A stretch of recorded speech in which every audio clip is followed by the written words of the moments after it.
जय श्री राम दोस्तों, मेरे एक और नए वीडियो में आपका स्वागत है।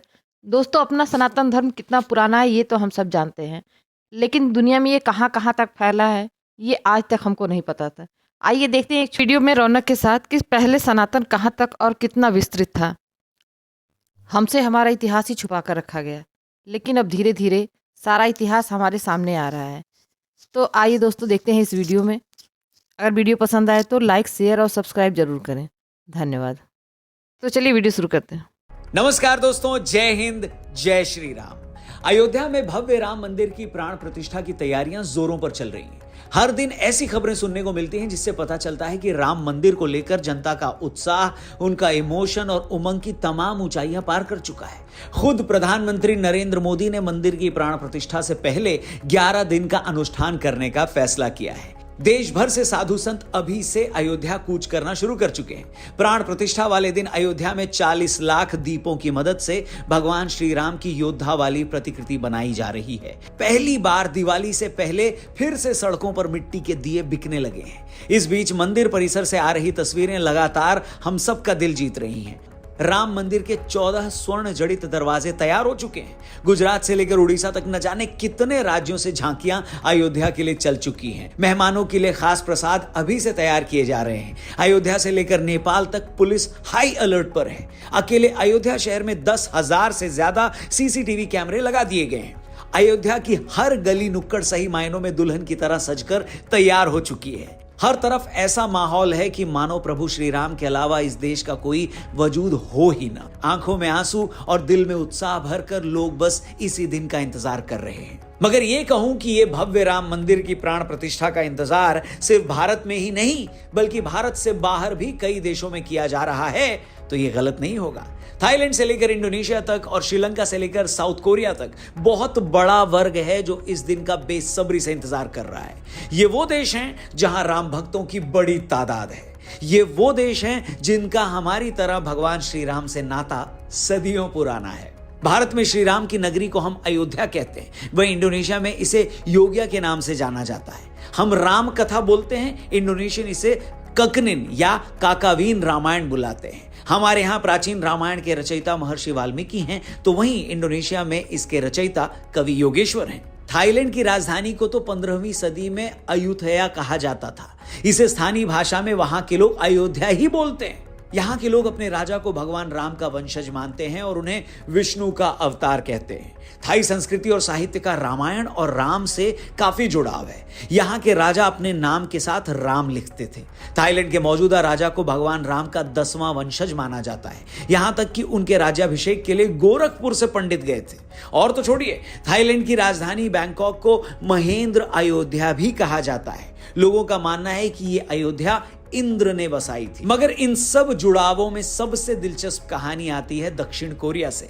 मैं दावा करता हूं ये एक ऐसी कहानी है जिसके बारे में आपने शायद ऊपर ऊपर से तो सुना होगा, मगर इतने डिटेल में, इतने विस्तार से आपको आज तक किसी ने कोरिया के अयोध्या कनेक्शन की कहानी नहीं सुनाई होगी। मगर इससे पहले कि मैं दक्षिण कोरिया के अयोध्या कनेक्शन पर आऊं, मैं दक्षिण कोरिया से भारतीयों के उस कनेक्शन की बात कर लेता हूं जिसे लेकर स्पेशली हमारी यंग जनरेशन, युवा पीढ़ी खास तौर पर बहुत एक्साइटेड होती है। जी हां, कोरियन ड्रामास, जिसके लिए आज के युवा बावले हुए पड़े हैं। आपको बता दूं, Amazon मिनी टीवी पर आप भर भर के ये कोरियन ड्रामास देख सकते हो, और वो भी हिंदी में, वो भी बिल्कुल फ्री। आप जिस शो का नाम लोगे वो यहां मिल जाएगा आपको। शी वॉज प्रिटी से लेकर वेट लिफ्टिंग तक, W2 वर्ल्ड से लेकर टेम्पटेड तक, चीयर अप तक आपको यहां सारे शोज मिल जाएंगे। इतना ही नहीं, हर हफ्ते आपको नए शोज भी मिल जाएंगे। मिनी टीवी प्ले स्टोर पर भी फ्री में अवेलेबल है। इसमें बहुत सारे शोज तो तमिल और तेलुगु में भी डब्ड है। सच में एक से एक कमाल शोज हैं। मगर इसमें जो सबसे कड़क एक नंबर मुझे लगा वो है W2 वर्ल्ड। ये तो भाई अलग ही लेवल पर है। ये कांगचुल की कहानी है जो ओलंपिक्स का गोल्ड मेडलिस्ट है। उसके पूरे परिवार की हत्या होने के बाद कैसे उसकी पूरी लाइफ ही बदल गई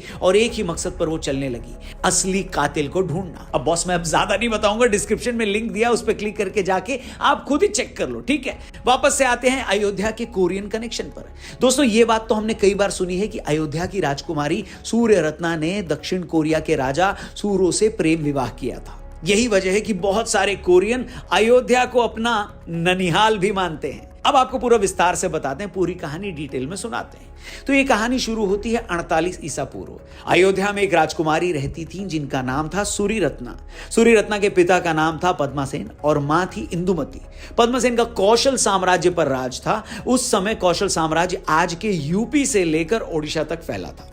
एक दिन पद्मसेन को सपना आया कि उनकी बेटी का विवाह कोरिया के राजा किम सोरो से हो गया। अपने इसी सपने की मर्यादा रखते हुए पद्मसेन ने अपनी बेटी सूरी रत्ना को पूरे लाव लश्कर के साथ समुद्र के रास्ते कोरिया भेज दिया।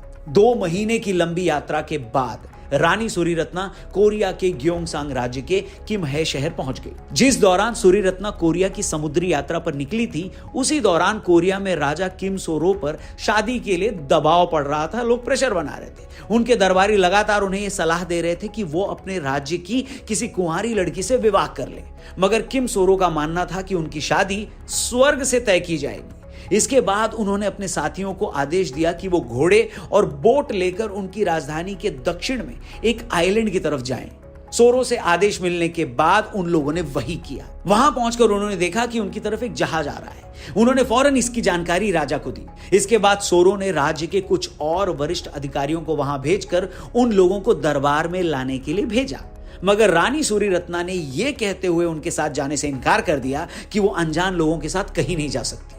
कहते हैं इसके बाद राजा ने वहीं पहाड़ी की तलहटी पर उन लोगों के लिए टेंट लगाने का आदेश दिया। टेंट लगने के बाद रानी सूरी रत्ना अपने काफिले के तमाम लोगों के साथ टेंट में आ गई। कहा जाता है कि रानी सूरी रत्ना के साथ आए लोगों के पास सोना, चांदी और बहुत कीमती सामान थे जो वो तोहफे के तौर पर अपने साथ लाए थे। रानी के टेंट में पहुंचने के बाद राजा भी उनसे मिलने वहां पहुंचे। रानी सूरी रत्ना ने जब सोरो को अपने सपने के बारे में बताया तो राजा का जवाब सुनकर भी वो सन्न रह गई। सोरो ने कहा कि उन्हें भी सूरी रत्ना के वहां आने का पहले से ही आभास हो गया था, इसलिए उन्होंने दरबारियों के कहने के बावजूद किसी और से शादी नहीं की। इसके बाद रानी सूरी रत्ना के साथ आए बहुत सारे लोग जब वापस जाने लगे तो राजा सोरो ने उन्हें बहुत महंगे महंगे तोहफे दिए। रानी के साथ आए बाकी लोग तो वहां से चले गए, मगर उनके 2 सेवक और उनकी बीवियों को राजा सोरो ने अपने महल के पास अलग घर दे दिए। राजा सोरो से शादी के बाद रानी सूरी रत्ना को हियो होंग ओक नाम दिया गया। शादी के बाद रानी सूरी रत्ना ने सोरो से कहा कि वो अपने 2 बच्चों को अपना सरनेम देना चाहती। कहा जाता है कि महारानी हियो होंग ओक और राजा किम सोरो के कुल 12 बच्चे हुए। आज कोरिया में कारक गोत्र के तकरीबन 60 लाख लोग खुद को राजा किम सोरो और अयोध्या की राजकुमारी का वंशज मानते हैं। इस वंशज के लोग किम्हे के बाशिंदे थे। किम्हे पुसान के नजदीक था, जिसे आज बुसान का नाम दिया गया।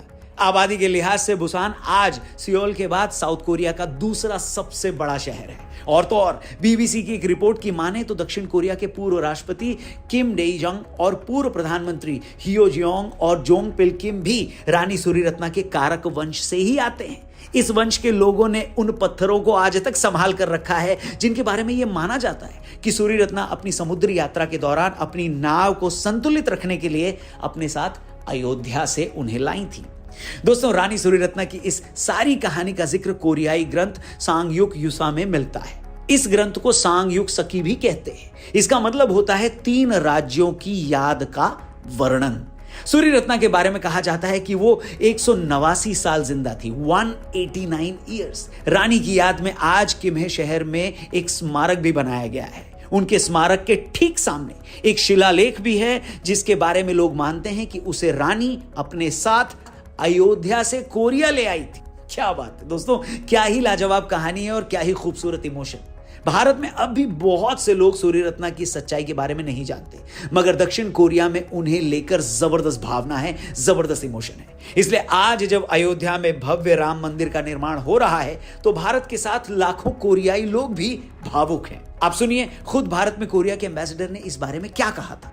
Ayodhya is very important for both of us. So, historically,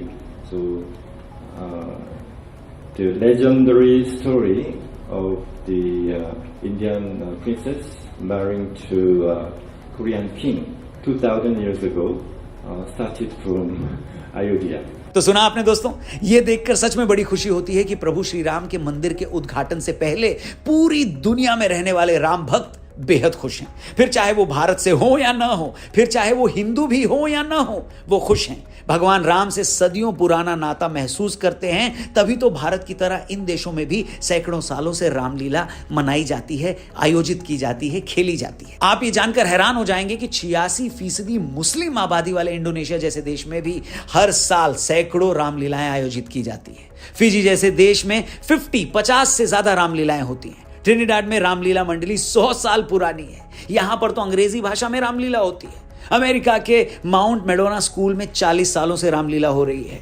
गिरमिटिया के रूप में जो लोग टोबैगो, मॉरिशस, ट्रिनिडाड और सूरीनाम गए, वो आज भी वहां रामलीला का मंचन करते हैं। और तो और, राम मंदिर की प्राण प्रतिष्ठा से पहले अयोध्या में दुनिया भर से आए तकरीबन 3,500 कलाकार मिलकर रामलीला का मंचन करेंगे। ये सब देखकर और सुनकर मन सचमुच आनंद से भर जाता है। इनफैक्ट आपको भी ये सब सुनकर कितनी खुशी हुई होगी, है कि नहीं? इनफैक्ट आप में से बहुत सारे लोगों ने ये कहानी पहली बार सुनी होगी। क्या रिएक्शन है, क्या फीलिंग है, प्लीज कमेंट सेक्शन में कमेंट करके जरूर बताइएगा। लेकिन साथ ही साथ ये देखकर ना दोस्तों दुख भी होता है कि जहां एक तरफ दुनिया इतनी खुश है, वहीं अपने भारत में ही ऐसे भी लोग हैं जो इनवाइट देने पर, न्योता देने के बाद दर्शन करने मंदिर नहीं जा रहे हैं। बताइए, मैं इस वीडियो का अंत मैं किसी नेगेटिव टोन पर तो नहीं करना चाहता, मगर ये देखकर सचमुच बड़ा दुख होता है। खैर छोड़िए, आज दुख की नहीं खुशी की बात करेंगे। और भारत के अलावा इतने देशों में लोग इस मौके पर खुश हैं, तो इससे सुखद एहसास, इससे बढ़िया फीलिंग और क्या हो सकती है, बताइए।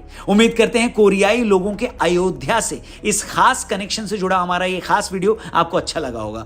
अगर आपको सच में लगता है कि इस वीडियो में दी गई जानकारी आपको सही लगी, अच्छी लगी, बढ़िया लगी, और आप चाहते हैं कि अयोध्या और प्रभु श्री राम के इस रूप की महिमा और भी लोग जाने, तो इस वीडियो को ज्यादा से ज्यादा लोगों तक पहुंचाइएगा, शेयर जरूर करिएगा और हमारे चैनल को भी जरूर सब्सक्राइब करिएगा। फेसबुक पे देख रहे हैं तो हमारे पेज को लाइक करिएगा और डिस्क्रिप्शन में चले जाइएगा। एक बार Amazon मिनी टीवी का लिंक दिया, उस पर क्लिक करके देखिए कोरियन ड्रामास। सब देख रहे हैं, आप भी एंजॉय करें और जल्दी मिलते हैं एक और जबरदस्त वीडियो के साथ यहीं पर। Thank you for watching. जय हिंद, जय भारत, जय श्री राम।